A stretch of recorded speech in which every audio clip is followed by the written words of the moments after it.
जय हिंद दोस्तों। कैसे हैं आप सभी लोग। आशा करता हूं आप सभी ठीक होंगे, स्वस्थ होंगे और मौज कर रहे होंगे। एक बार फिर से आपके अपने YouTube चैनल बोर्डजू में आपका स्वागत है। एक बार फिर हम अपने प्रीवियस टॉपिक खाद्य पदार्थ या न्यूट्रिएंट्स या न्यूट्रिशन या पोषक पदार्थ इन पर चर्चा करेंगे। और इन पोषक पदार्थों में से एक पोषक पदार्थ अपना हो चुका था कार्बोहाइड्रेट। अगर आपने वीडियो नहीं देखी है तो लिंक डिस्क्रिप्शन में डाल देंगे, एक बार जाकर जरूर देखें। आज का हमारा टॉपिक रहेगा लिपिड। वसा की बात करेंगे। वसा क्या होती है, किस में पाई जाती है, वसा के एग्जाम्पल क्या होंगे, वसा के बारे में किसने बताया, इन सब चीजों की आज हम क्या करेंगे, चर्चा करेंगे। तो बिना समय गवाए टॉपिक स्टार्ट करते हैं। वसा। तो देखो, वसा को हम क्या लिख सकते हैं, लिपिड भी लिख सकते हैं। वसा को हम फैट भी लिख सकते हैं। क्या लिख सकते हैं, फैट भी लिख सकते हैं। सिंपल सी बात याद रखो, वसा है क्या। तो जितने भी अपने पास में तेलीय पदार्थ है, जितने भी तेलीय पदार्थ अपने पास में है वो क्या है, वसा के पदार्थ है। जितने भी स्नेहीय या जितने भी मोम युक्त पदार्थ हैं वो सारे क्या हैं अपने पास में, वसा के पदार्थ है। तेल है, चाहे सरसों का तेल है या अपने पास में रिफाइंड है या अन्य किसी प्रकार का तेल है। अगर हम घी की बात करें, चाहे वानस्पतिक घी है या देसी घी है, तो उसमें भी क्या है, वसा है। ठीक है, सिंपल बात करें वसा के बारे में किसने बताया था, तो वसा के बारे में विल्हेम ब्लूर ने बताया था। किसने बताया बेटा, विल्हेम ब्लूर ने बताया। और ये जो विलियम ब्लूर है ना, इन्हें हम father of modern bio chemistry भी कहते हैं, यानी आधुनिक जैव रसायन के पितामह भी कहते हैं। सिंपल सी बात याद रखो, जिस प्रकार हमने कार्बोहाइड्रेट का फॉर्मेशन किया था, सेम उसी प्रकार वसा बनाएंगे। अर्थात कार्बन, हाइड्रोजन और ऑक्सीजन तीनों मिलकर क्या बनाते हैं, वसा बनाते हैं। सेम कोष को बना रहे थे, कार्बोहाइड्रेट को बना रहे थे। वही कार्बन, वही हाइड्रोजन और वही ऑक्सीजन तीनों मिलकर कार्बोहाइड्रेट बना रहे थे। यहां भी किसको बना रहे हैं, वसा को बना रहे हैं। वसा के लिए सिंपल बात याद रखो, वसा जो है जल में अघुलनशील है। जल में क्या है, अघुलनशील। सिंपल सी बात है, पानी लो, पानी के अंदर तेल डालो आप और उसको डिजोल्व करने की कोशिश करो, डिजोल्व नहीं होगा, तेल की परत ऊपर आ जाएगी, पानी नीचे रह जाएगा। लेकिन अगर हम उसी मटेरियल को, यानी वसीय मटेरियल को किसी क्लोरोफॉर्म में, किसी ईथर में, किसी पेट्रोल में डालते हैं और फिर हम डिजोल्व करते हैं, तो वसा आसानी से क्या हो जाती है, डिजोल्व हो जाती है।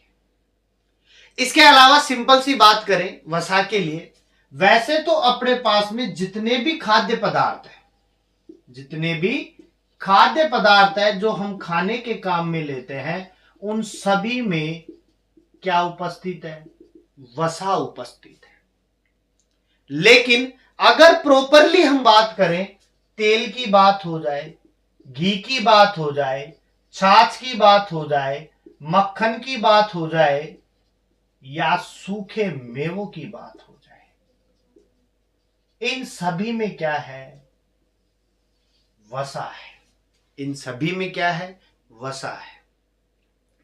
सिंपल सी बात करें, तेल कोई सा भी हो, घी कोई सा भी हो, छाछ उसमें भी क्या है, वसा, मक्खन में भी क्या है, वसा, सूखे मेवों में भी क्या है, वसा, काजू, बादाम, इन सब में क्या है, वसा है। खाओ काजू बादाम और साथ में क्या लेके चलो, वसा को लेके चलो, और क्या लेके चलो, ऊर्जा को लेके चलो। जितने सूखे मेवे खाओगे ऊर्जा उतनी ही मिलेगी आपको, क्योंकि वहां पर क्या है, वसा है। वसा हमारे शरीर में जो चर्बी बनती है उसमें भी क्या है, वसा है।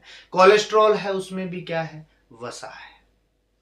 अब वसा के लिए हम बात करें तो वसा तीन प्रकार की होती है। वसा के कितने प्रकार हैं? 3 प्रकार हैं। एक सरल है, एक जटिल है, और एक क्या है? व्युत्पन्न है। सरल वसा, जटिल वसा और व्युत्पन्न वसा। सिंपल बात याद रखो, सरल वसा कौन सी होगी?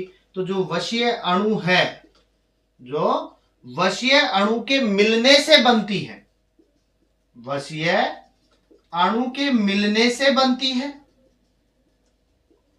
और इनमें क्या पाया जाता है? हाइड्रोजन बंध उपस्थित होता है।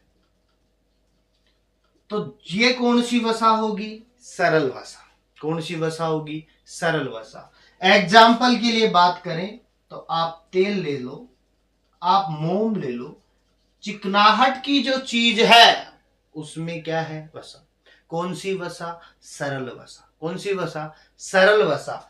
लेकिन अगर जटिल वसा की बात करें तो अगर नाइट्रोजन व फोस्फोरस दोनों मिलकर बना रहे हैं तो वो बेटा क्या है? जटिल वसा।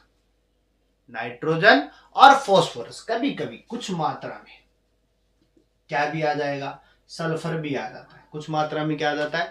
सल्फर भी आ जाता है। तो क्या बढ़ाएंगे? जटिल वसा। उदाहरण फोस्फोलिपिड। क्या हो जाएगा? फोस्फोलिपिड। व्युत्पन्न की बात करें तो सिंपल याद रखो, जटिल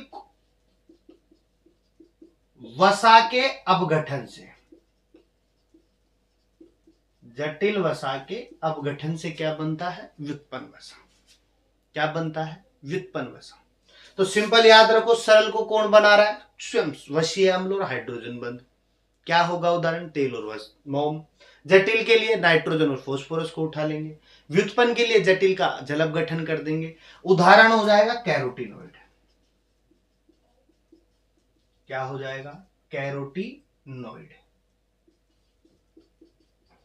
अब ये जो कैरोटीनॉइड है, इसको देखो किसी वर्णक से रिलेट करता है, अर्थात हमारे पास में सब्जियों के अंदर जो वर्णक होते हैं उसमें भी क्या प्रेजेंट होता है? वसा। जैसे टमाटर की बात कर लो, गाजर की बात कर लो, मिर्च की बात कर लो, इनमें भी किसकी मात्रा है? वसा की। तो इसीलिए अपन ने क्या कहा? लगभग खाद्य पदार्थों में क्या उपस्थित है? वसा उपस्थित है। क्या उपस्थित है? वसा। सिंपल बात है। वसा के कार्यों की बात कर लो। देखो वसा के कार्य क्या होंगे, फंक्शंस क्या होंगे। तो एक बात तो साफ हो गई कि वसा ऊर्जा का स्रोत है। पहला बात तो ऊर्जा का क्या है? स्रोत है।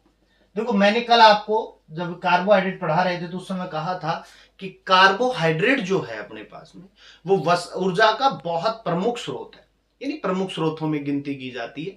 लेकिन सिंपल सी बात याद रखो, अगर हमें ज्यादा ऊर्जा कोई देता है तो वो कौन देता है? वसा देती है। अगर हम 1 ग्राम वसा का ऑक्सीकरण करते हैं, 1 ग्राम वसा का ऑक्सीकरण करते हैं तो 9.2 किलो कैलोरी ऊर्जा प्राप्त होती है। 1 ग्राम वसा के ऑक्सीकरण से क्या प्राप्त होती है? 9.2 किलो कैलोरी। ठीक है। इसके अलावा तीसरे पॉइंट के अगर कार्यों की बात करें तो बाहरी झिल्ली बनाने का काम करती है, अर्थात जीवों के अंदर बात हो जाए या पादपों में बात हो जाए, बैक्टीरियाज में बात हो जाए, उन सभी में बाहरी झिल्ली बनाने का जो काम है वो किसका है? लिपिड का है। क्योंकि कोशिका झिल्ली किससे बनती है? लिपिड प्लस प्रोटीन से। लिपिड कौन सी होती है? फोस्फोलिपिड। नेक्स्ट बात करें, लैंगिक हार्मोन बनाने का काम भी किसका है? लैंगिक हार्मोन बनाने का काम भी किसका है? वसा का। समझ लो बात को। नर की बात करें तो नर में क्या पाया जाता है? टेस्टोस्टेरोन। क्या प्रेजेंट है? स्टेरॉइड प्रेजेंट है। तो स्टेरॉइड किसका भाग है? वसा का। किसका भाग है? वसा का। समझ रहे हो बात को। इस प्रकार से हम वसा की क्या कर सकते हैं? बात कर सकते हैं। तो इसका एक छोटा सा स्क्रीनशॉट लीजिए।